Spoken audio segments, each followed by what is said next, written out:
ಮಗು ಪದ್ಮ, ಛೇ, ವಿಚಿತ್ರ ಹುಡುಗಿ ಇವಳೊಬ್ಳು. ಇಂದು ಮದುವೆ ಮಂಟಪದಲ್ಲಿ ಮದುವೆ ಸಂಭ್ರಮವಿದ್ದರೂ ಕೂಡ ಹಾಗೆ ನಾಚಿಕೊಂಡು ಒಳಗೆ ಕುಳಿತುಕೊಂಡು ಬಿಟ್ಟಿದ್ದಾಳೆ. ಅಲ್ಲಿ ನೋಡಿದರೆ ಮದುವೆ ಮಂಟಪದಲ್ಲಿ ವಧುವಿನ ಬರುವಿಕೆ ನಿರೀಕ್ಷಣೆಯಲ್ಲೇ ಕುಳಿತಿದ್ದಾರೆ. ನನ್ನ ಮುದ್ದು ಪದ್ಮ ನೋಡಿದರೆ ಮನೆಯನ್ನೇ ಬಿಟ್ಟು ಬರಲಿಕ್ಕೆ ತಯಾರಿಲ್ಲ. ಏನೇ ಆಗಲಿ, ನನ್ನ ಜೀವ ಇರುವುದರೊಳಗೆ ನನ್ನ ಮಗಳ ತಲೆಯ ಮೇಲೆ 2 ಅಕ್ಷತೆ ಹಾಕಿದರೆ ಸಾಕು, ನನ್ನ ಜನ್ಮ ಸಾರ್ಥಕವಾಗುತ್ತದೆ. ಪದ್ಮ, ಮಗು ಪದ್ಮ, ಆಗಲೇ ವೇಳೆ ಆಯಿತು, ಹೊರಗೆ ಬರಮ್ಮ, ಮದುವೆ ಮಂಟಪಕ್ಕೆ ಹೋಗೋಣ.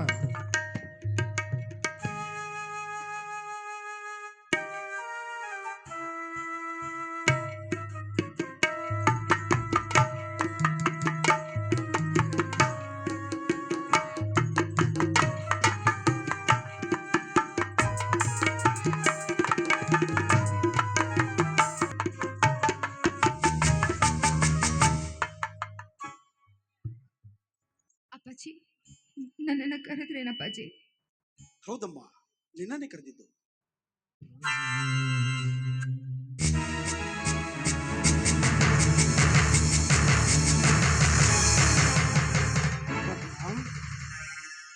ಪದ್ಮ, ಇದೇನಮ್ಮ ನಿನ್ನ ಅವಸ್ಥೆ? ಇಂದು ನೀನು ಕನ್ಯಾಮಣಿಯಾಗಿ ಹೊಸ ಸೀರೆಯನ್ನುಟ್ಟು ಕೈಗಳಿಗೆ ಹಸಿರು ಬಳೆಗಳನ್ನೆತ್ತು ಜಡೆ ತುಂಬ ಹೂಗಳನ್ನು ಮುಡಿದುಕೊಂಡು ಶೃಂಗಾರದಿಂದ ಶೋಭಿಸಲಿಕ್ಕೆ ಹೊರತು ಅದನ್ನೆಲ್ಲ ಬಿಟ್ಟು ಹುಟ್ಟುಪಟ್ಟಿಯ ಮೇಲೆ ಹಾಗೆ ಇದ್ದಿಲ್ಲಮ್ಮ. ಅಪ್ಪಾಜಿ, ಇನ್ಯಾಕಪ್ಪಾಜಿ ನನಗೆ ಶೃಂಗಾರ? ಇನ್ಯಾಕೆ?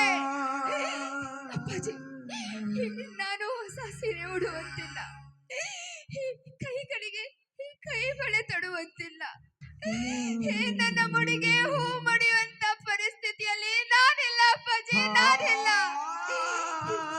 ನಿನ್ನ ಮಗಳ ದುರ್ದೈವ, ನಿನ್ನ ಮಗಳ ದುರ್ದೈವದ ಬಾಳಪ್ಪಾಜಿ.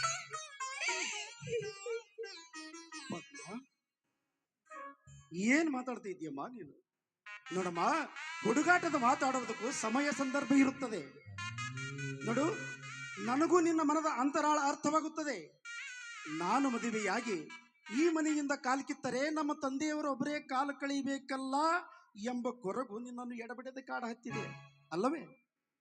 ನೋಡಮ್ಮ, ನನ್ನ ಜೀವ ಇರುವುದರೊಳಗೆ ನಿನ್ನ ತಲೆಯ ಮೇಲೆ 2 ಅಕ್ಷತೆ ಹಾಕಿದರೆ ಸಾಕು, ನನ್ನ ಜನ್ಮ ಸಾರ್ಥಕವಾಗುತ್ತದೆ. ನೀನು ಎಲ್ಲ ಚಿಂತೆಯನ್ನು ಬಿಟ್ಟು ಒಳಗೆ ಹೋಗಿ ಹೊಸ ಸೀರೆಯನ್ನು ಇಟ್ಟುಕೊಂಡು ಬಾರಮ್ಮ, ಮದುವೆ ಮಂಟಪಕ್ಕೆ ಹೋಗೋಣ. ಮದುವೆ ಮಂಟಪ? ಮದುವೆ ಮಂಟಪಕ್ಕೆ ಹೋಗುವಂತ ಭಾಗ್ಯ ನಾನು ಪಡ್ಕೊಂಡು ಬಂದಿಲ್ಲ. ಅದೆಲ್ಲ ಸೌಭಾಗ್ಯವತರಿಗೆ ಅಪ್ಪಾಜಿ, ಸೌಭಾಗ್ಯವತರಿಗೆ. ಆದ್ರೆ ನಾನು ನಿರ್ಭಾಗ್ಯವತಿ, ನಾನು ನಿರ್ಭಾಗ್ಯವತಿ ಅಪ್ಪಾಜಿ, ನಾನು ನಿರ್ಭಾಗ್ಯವತಿ. ಇದೇನಮ್ಮ ನಿನ್ನ ಮಾತಿನ ಒಗಟು? ನೀನಾಡುವ ಮಾತು ನನಗೊಂದು ಅರ್ಥವಾಗುತ್ತಿಲ್ಲ. ಇಂದೇಕೋ ನೀನು ಒಂದು ಥರ ವಿಚಿತ್ರ ರೀತಿಯಲ್ಲಿ ಮಾತನಾಡುತ್ತಿರುವೆ. ನಿನ್ನ ಮನದಲ್ಲಿ ಅದು ಯಾವುದೋ ಒಂದು ಮುಖ್ಯವಾದ ವಿಷಯ ಅಡಕವಾದಂತೆ ಕಾಣುತ್ತದೆ. ನಿಸಂಕೋಚವಾಗಿ ಹೇಳಮ್ಮ, ಏನು ನಿನ್ನ ಮೂಕವಿದೆ? ಅಪ್ಪಾಜಿ, ನನ್ನ ಹೆತ್ತ ತಾಯಿ ಇದ್ದಿದ್ರೆ ನನಗಾಗ್ತಾ ಇರೋ ನೋವುಗಳನ್ನ ಹೇಳ್ಕೊಂಡು ಕರಿಬಹುದಿತ್ತು ಅಪ್ಪಾಜಿ.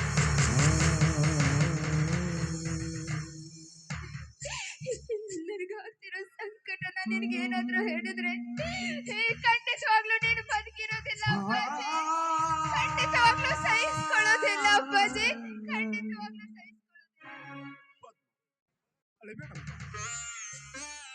ವಿಷಯ ಏನು ಅಂತ ಬಿಚ್ಚಿ ಹೇಳು. ನೋಡಮ್ಮ, ನಾನು ನಿನ್ನ ತಂದೆಯಲ್ಲ, ತಾಯಿ ಅಂತ ತಿಳಿದುಕೊಂಡು ನಿನ್ನ ಮನದ ತೊಂದರೆಯನ್ನು ಬಿಡಿಸಿ ಹೇಳಮ್ಮ. ಹೇಳ್ತೀನಿ ಅಪ್ಪಾಜಿ, ಹೇಳ್ತೀನಿ. ಹೆತ್ತವರ ಮುಂದೆ ಹೇಳಿದೆ, ಬೇರೆ ಯಾರ ಮುಂದೆ ಹೇಳಿ ಅಪ್ಪಾಜಿ, ಬೇರೆ ಯಾರ ಮುಂದೆ ಹೇಳಿ ಅಪ್ಪಾಜಿ? ಒಂದು ಜೇನಿನ ಗೂಡು, ಒಂದು ಗುಂಪನ್ನ ಕಟ್ಕೊಂಡು ತನ್ನದೇ ಆದ ಜೇವಿನ ಸವಿನ ಆ ಗೂಡಿನಲ್ಲಿಟ್ಟಿರುತ್ತೆ. ಆದ್ರೆ ಆ ಮನುಷ್ಯ ನೋಡ್ದವನು ಆ ಜೇನಿನ ಸವಿನ ಬಿಡ್ತಾನೇನಪ್ಪಾಜಿ, ಬಿಡ್ತಾನ? ಅದೇ ರೀತಿ ನನ್ನ ಬಾಳಾಗಿದೆ ಅಪ್ಪಾಜಿ, ಅದೇ ರೀತಿ ನನ್ನ ಬಾಳಾಗಿದೆ.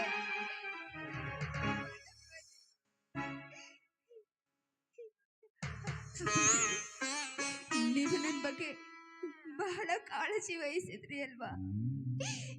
ಆದ್ರೆ ಈಗ ನನ್ನ ಶೀಲ ಹಾಳಾಗೋಗಿದೆ ಅಪ್ಪಾಜಿ, ನನ್ನ ಶೀಲ ಹಾಳಾಗಿ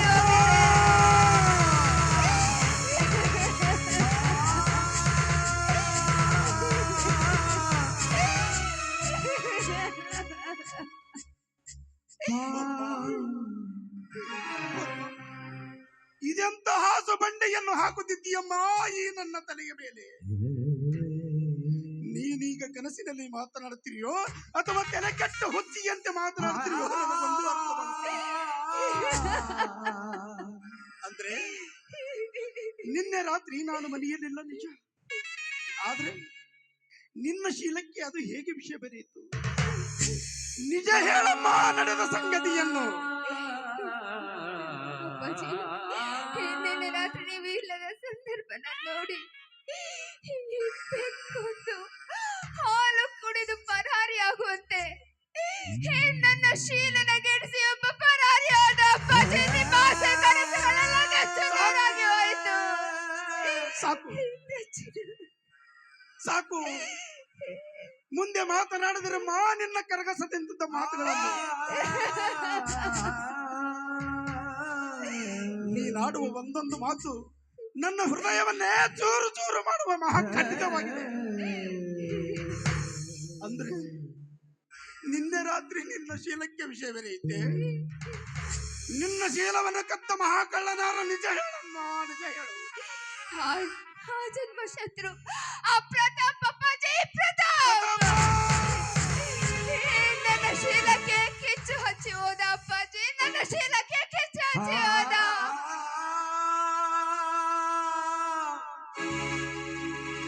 ಪ್ರತಾಪ,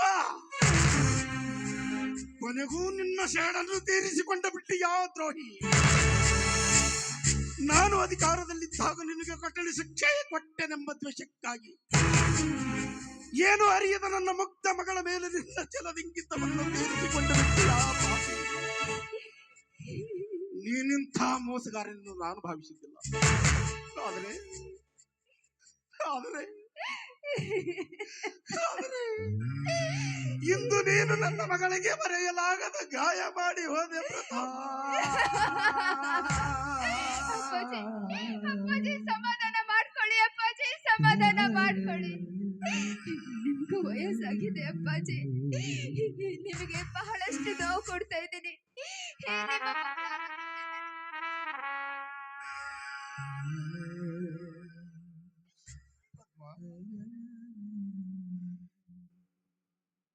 ಸದ್ಯದ ಪರಿಸ್ಥಿತಿಯಲ್ಲಿ ನೀನು ಈ ರೀತಿ ಕಣ್ಣೀರು ಹಾಕುತ್ತಾ ಕುಳಿತರೆ ಏನು ಪ್ರಯೋಜನವಿಲ್ಲಮ್ಮ. ನೋಡಮ್ಮ, ನನ್ನದೊಂದು ಮಾತು ಕೇಳ್ತೀಯ? ನೀನು ಪಾಲಿಶ್ ಕೊಡ್ತೀನಿ ಅಂದ್ರೆ ಮಾತ್ರ ಹೇಳ್ತೀನಿ. ಹೇಳಿ ಅಪ್ಪಾಜಿ, ಅದ್ಯಾವ ಮಾತು ಅಂತ ಹೇಳಿ. ಖಂಡಿತವಾಗ್ಲೂ ಪಾಲಿಸ್ ಕೊಡ್ತೇನೆ.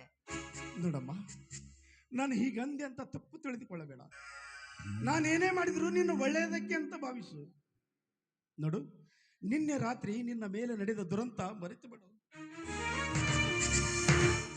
ಈ ವಿಷಯ ನಮ್ಮಿಬ್ಬರಲ್ಲೇ ಅಡಕವಾಗಿರಲಿ. ನೀನೇನು ಮನುಷ್ಯನ ಮೇಲೆ ಪರಿಣಾಮ ಮಾಡಿಕೊಳ್ಳದೆ ಆ ಶಾಂತೇಶನ ಕೈ ಹಿಡಿಯುವುದಕ್ಕೆ ಸಿದ್ಧಳಾಗ. ನಂತರ ಪರಿಸ್ಥಿತಿ ಹೇಗೆ ಬರುತ್ತೆ ಹಾಗೆ ಮಾಡೋಣ. ನನ್ನ ಮಾತಿಗೆ ಒಪ್ತೀಯನಮ್ಮ? ಅಪ್ಪಾಜಿ, ಸರಿಯಾಗಿದೆ ನಿಮ್ಮ ಮಾತು, ಕೂಡ ಸರಿಯಾಗಿದೆ. ಆದ್ರೆ ನಿಮ್ಮ ಮಗಳ ಬಾಳು ಹೂವಾಗಿರ್ಬೇಕು, ಮತ್ತೊಬ್ಬರ ಬಾಳು ಮುಳ್ಳಾಗಿರ್ಬೇಕಾ ಅಪ್ಪಾಜಿ, ಮುಳ್ಳಾಗಿರ್ಬೇಕಾ? ಅಪ್ಪಾಜಿ, ನೋಡೋಣ, ಆ ಮುಕ್ತ ಶಾಂತೇಶ್ವರಿಗೆ ಅರ್ಪಿಸೋದಕ್ಕೆ ನನ್ನಿಂದ ಸಾಧ್ಯ ಇಲ್ಲ ಅಪ್ಪಾಜಿ, ಸಾಧ್ಯ. ವಿಚಿತ್ರ ಹೆಣ್ಣಮ್ಮ ನೀನು. ನಿನ್ನಂತ ಸದ್ಗುಣವಂತೆ ನನ್ನ ಮಗಳಾಗಿ ಹುಟ್ಟಬಾರದಿತ್ತಮ್ಮ, ಹುಟ್ಟಬಾರದಿತ್ತು. ಮಗಳ ಮೇಲಿನ ಮಮತೆಗೆ ಮಾರು ಹೋಗಿ ನನ್ನ ಮಾನವೀಯತೆಯನ್ನೇ ಮರೆತು ಮಾತನಾಡಬಿಟ್ಟೆ. ಏನು ಮಾಡ್ಲಮ್ಮ? ಎತ್ತ ಕರಳವನ್ನು ಕೊರಗಿನಿಂದ ಎಂತ ಪಾಪಕ್ಕಾದ್ರೂ ಸಿದ್ಧರಿರ್ಬೇಕಲ್ಲ. ಯಾಕೆಂದರೆ ಇದು ಹೆಣ್ಣು ಎತ್ತವರ ತಪ್ಪಮ್ಮ.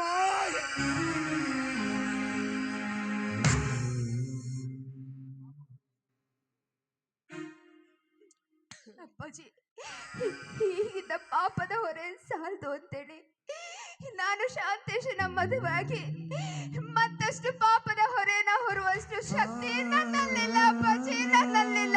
ದಯವಿಟ್ಟು ನನಗೆ ಬಲವಂತ ಮಾಡಬೇಡಿ. ನಾನು ಮದುವೆ ಮಂಟಪಕ್ಕೆ ಬರೋದಿಲ್ಲ ಅಪ್ಪಾಜಿ, ಬರೋದಿಲ್ಲ.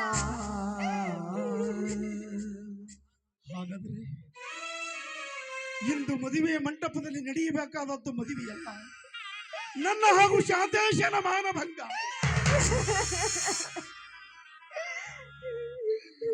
ಕೂಡಿದ ಸಭೆಯಲ್ಲಿ ಮಾನ ಕಳೆದುಕೊಳ್ಳುವುದು ಒಂದೇ, ನನ್ನ ಕೈಯಾರೆ ಕತ್ತರಿಸಿಕೊಳ್ಳಬಹುದು.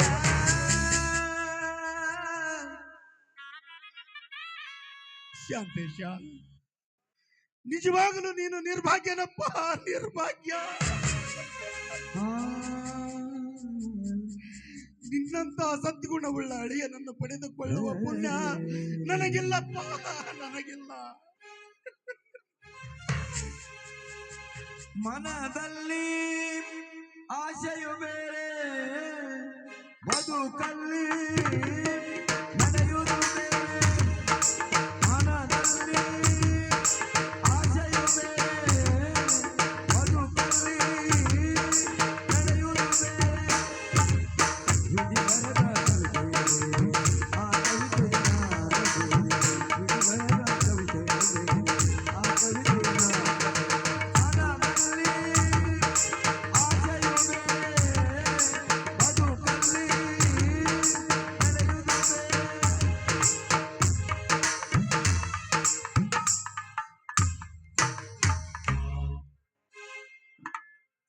ಸಾಹೇಬ್ರ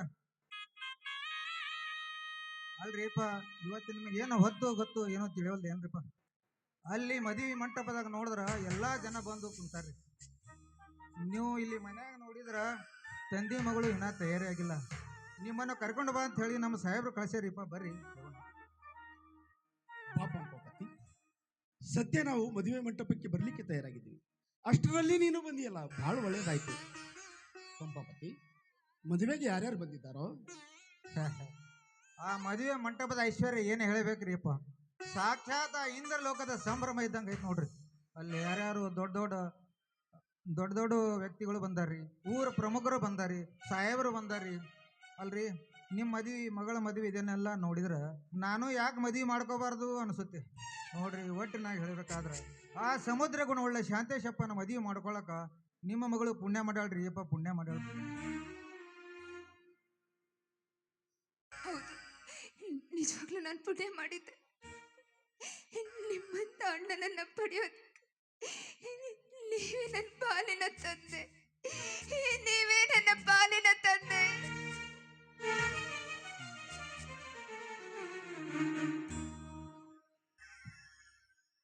ಹೌದಮ್ಮ, ನಾನು ನಿನ್ನಂತೆ ನಿರ್ಭಾಗ್ಯನಮ್ಮ. ನಿನಗೆ ಅಣ್ಣನಿಲ್ಲ, ನನಗೆ ತಂಗಿ ಇಲ್ಲ ನೋಡಮ್ಮ. ಈ ಜನ್ಮದಾಗ ನಾವಿಬ್ರು ಅಣ್ಣ ತಂಗಿರಾಗಿ ಬಾಳಿ ಬದುಕೋಣ ನೋಡಮ್ಮ. ಯಾವ ಕಾರಣಕ್ಕೂ ನೀನು ಮಾತ್ರ ಕಣ್ಣೀರು ಹಾಕಬಾರ್ದು ನೋಡಮ್ಮ. ಪಂಪಾಪತಿ, ಸದ್ಯ ನೀನು ನಮ್ಮನ್ನು ಕರ್ಲಿಕ್ಕೆ ಬಂದಿರಿವಿ ಅಲ್ವೇ? ಯಾಕ್ರಿಪ್ಪ, ನನಗೆ ಇನ್ನೂ ಅನುಮಾನ ಏನ್ರಿ? ಅಲ್ಲಲ್ರಿ, ನಿಮ್ಮನ್ನು ಬಿಟ್ಟು ಬರಬೇಡ, ಕರ್ಕೊಂಡೆ ಬಾ ಅಂತ ಹೇಳಿ ಗಟ್ಟಿಯಾಗಿ ಹೇಳಿ ಕಳಿಸ್ಯಾರಿ ನಮ್ಮ ಸಾಹೇಬರು. ಬರ್ರಿ ಹೋಗೋಣ. ನೋಡಮ್ಮ, ಸಾಮಾನುಗಳು ಬಹಳ ಇವೆ, ನೀನೊಬ್ಬನಿಗೆ ಒಯ್ಲಿಕ್ಕೆ ಆಗೋದಿಲ್ಲ. ಅದಕ್ಕಾಗಿ ನಾವು ಕಾರಿನಲ್ಲಿ ಕನ್ಯಾಮಣಿಯನ್ನು ಕರೆದುಕೊಂಡು ಬರ್ತೀವಿ. ನೀನು ಮುಂದೆ ಹೋಗಿ ಎಲ್ಲರಿಗೂ ವಿಷಯ ತಿಳಿಸು. ಆತು ಬಿಡ್ರಿ, ಹಂಗಾದ್ರೆ ನೀವು ಹಿಂದೆ ಕಾರ್ನಾಗ ಬರ್ರಿ, ನಾನು ಮುಂದೆ ಹೋಗಿ ವಿಷಯ ತಿಳಿಸ್ತೀನಿ. ಹೋಗ್ತೀನಿ. ಪಂಪಾಪತಿ, ಸ್ವಲ್ಪ ನಿಲ್ಲು, ನಾನೊಂದು ಚೀಟಿ ಬರೆದು ಕೊಡ್ತೀನಿ, ನೀನು ತಪ್ಪದೆ ಶಾಂತೇಶನ ಕೈಯಲ್ಲೇ ಕೊಡಬೇಕು. ಆಯ್ತ್ರಪ್ಪ, ನೀವೊಂದು ಚೀಟಿ ಬರೆದು ಕೊಡ್ರಿ, ನಾವು ಒಯ್ದು ಮುಟ್ಟಿಸ್ತಾರೆ.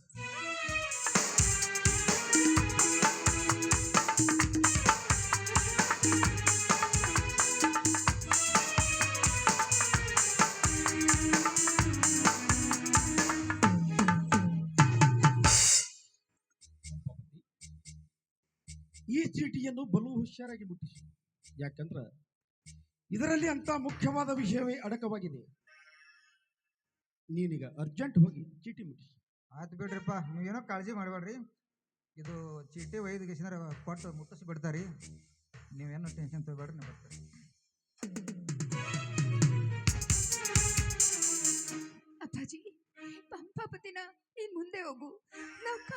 ಮಾಡ್ತೀವಿ ಅಂತ ಹೇಳಿದ್ರಲ್ಲ ಅಪ್ಪಾಜಿ, ಇದರಿಂದ ಪಾರಾಗೋದು ಹೇಗೆ ಅಪ್ಪಾಜಿ? ಅದಕ್ಕೆ ನೀನೇನು ಕೊಂಚು ಕೂಡ ಚಿಂತೆ ಮಾಡಬೇಡಮ್ಮ. ಆ ಚೀಟಿಯಲ್ಲಿ ನಾನು ಬರೀ ಕಹಿ ತುಂಬಿದ ವಿಷಯವನ್ನೇ ಬರೆದು ಕಳಿಸಿದ್ದೇನೆ. ಇಂದು ನಾವು ಮದುವೆ ಮಂಟಪಕ್ಕೆ ಹೋಗುವುದೇ ಬೇಡ. ಇಂದು ಹೇಗಾದರೂ ಮಾಡಿ ರಾತ್ರಿ ಕಳೆಯೋಣ. ಬೆಳಿಗ್ಗೆ ಎದ್ದು ಮುಂದಿನ ವಿಚಾರ ಮಾಡೋಣ. ಬಾರಮ್ಮ, ನೀನು ಸ್ವಲ್ಪ ಮಲಿಕೆ ವಿಶ್ರಾಂತಿ. ಕಲ್ಲಿನ ವೀಣೆ ಮೀಟಿದರೆ